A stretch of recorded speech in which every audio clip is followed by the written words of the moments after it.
guys, welcome back to my channel, and today I have a plan with me and I'm really excited for it.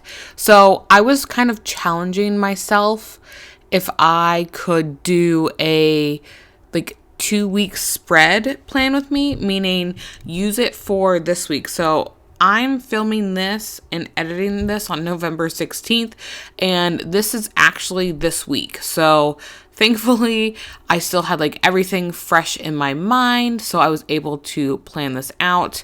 And I kind of wanted to plan throughout the week next week, so I actually I'll have another plan with me, future planning, where these have kind of been, the last two have kind of been more rewind plan with me's versus future planning.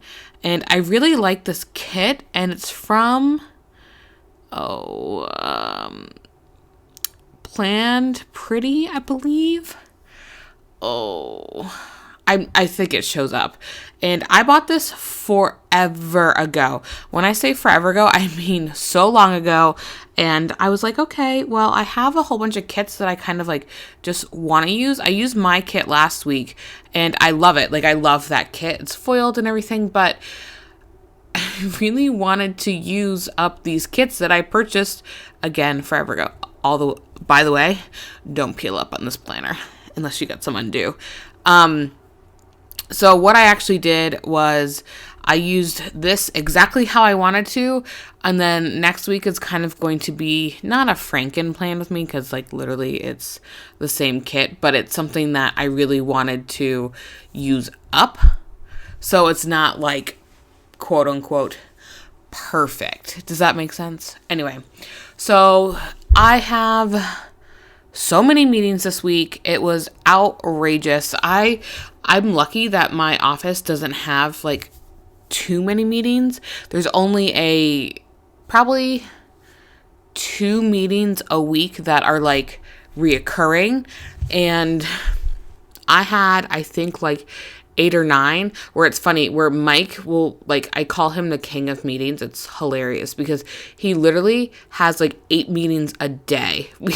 He'll send me a picture of his calendar and I'm like, I just can't do that. There's no way I'd get any work done, at all. So I was like, yeah, there's no way. And sometimes he'll come home, he's like, I've been in meetings all day, I have done nothing. Because half the time meetings are things you can just send in an email.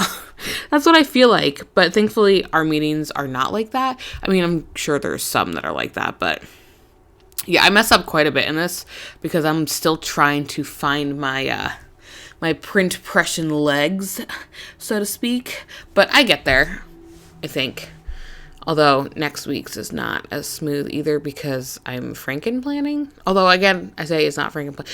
Anyway, moving on. And then today, which is Saturday, we had our CPR class. That was interesting because I wanted to get certified. I think I'm certified now because I took it through the hospital. We got our little diploma and stuff. Michael and I did. And ironically, she told us that if your baby goes to the NICU, or she said something that means NICU for them, but it's the NICU, but they don't want to say NICU because it's really sad to say that. So they say, I think extra help or something, whatever they say. Anyway, that you actually need to be CPR certified before you can take your babies home, which I thought was awesome and crazy at the same time, because you don't really think about need CPR as a requirement. And I have finger quotes in the R right now, but I wish my parents could go to the CPR class, but they won't. So I'm gonna have to sit with them and be like, okay, I need you to pay attention to me, blah blah blah. And that's gonna go over well, let me tell you. Anyway, but it was really good, and she wasn't super boring, because you have to think it's showing something technical, okay, chest compressions count to this. She gave us scenarios, and we were able to ask questions. And one of the really good questions when it came to choking, because you do you hold it different when it's choking because it can still breathe. I say it, what your child or a child, versus when it can't breathe, which is pretty obvious, but you don't necessarily know what to do. And I thought it was really interesting how you go about doing it, because when it's choking and it's actively choking, you like, meaning they're still conscious, you do front and back like pushes in certain area, go to CPR, and you can figure out how that's done. And when it stops breathing, or if it stops breathing, then you go to normal CPR, which you put them on the ground, do chest compressions in air, and then you check to see if anything's lodged or what is lodged, but you don't go back to the front and back compressions. So it's very interesting. I would have thought that when you could see whatever's lodged in their throat, or if something's lodged in their throat and you can see it, you would actually immediately flip them over and like hit their back, like between their shoulder blades is where you're supposed to hit them. Not hit them, like beat them, but like get it out. And you're not supposed to do that. You're literally supposed to continue once you put them down, like, and they stop breathing, normal CPR. It's like, whoa. Thank God. Someone actually asked that question in class. I didn't think to ask that because I assumed you flipped the baby over. So I actually thought it was very beneficial, because I think it was more beneficial because of the scenarios versus like, you're learning how to do it's great, like, obviously. But the different scenarios kind of put it in perspective. I feel like that was a really rambly moment, but you can tell I felt like it was a really good class. And then, next week we got childbirthing class, and like a girl in the class today, she's like, yeah, it was a little graphic. And I was like, oh my God, they're going to show it, aren't they? They're going to show it coming out of your body. I don't know if I could do it. I know that sounds crazy, like I'm literally having a child, but I don't know if I could watch that, because, ain't nobody want to see that. No. And it was funny, at work, we were talking at our team lunch, and pretty much almost everyone's their dads except for my boss, and we were talking, and like they got some graphic stuff up in there, and I was like, oh my God, you did what? And I was like, yeah. And then one guy's like, yeah, you can re-up on your epidural because she was in labor so long. And I was like, you mean they would actually like let it run out?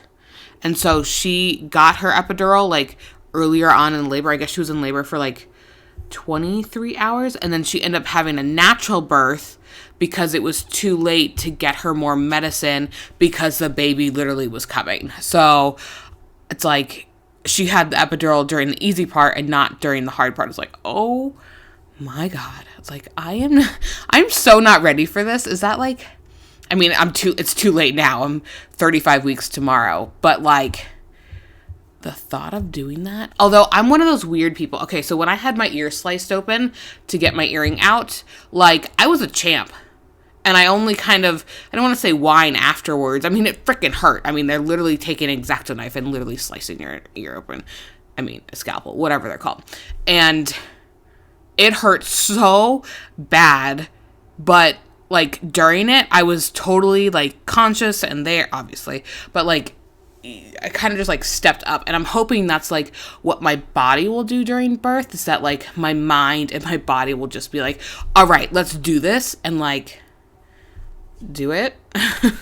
But I hear it's like no, but I heard that if you have a more natural birth, your body, because it's naturally going to push, that you don't tear as much. And I'm like, oh God. So yeah, can you tell I may or may not be ready for this, but it's okay. Now that I talked about nothing about planning, although that's what you guys say you like. So I'm adding the numbers in to let you know it is this week. But all right, thank you guys so much for watching. Go ahead and give this video a thumbs up and subscribe, and I'll catch you in the next one. Bye-bye.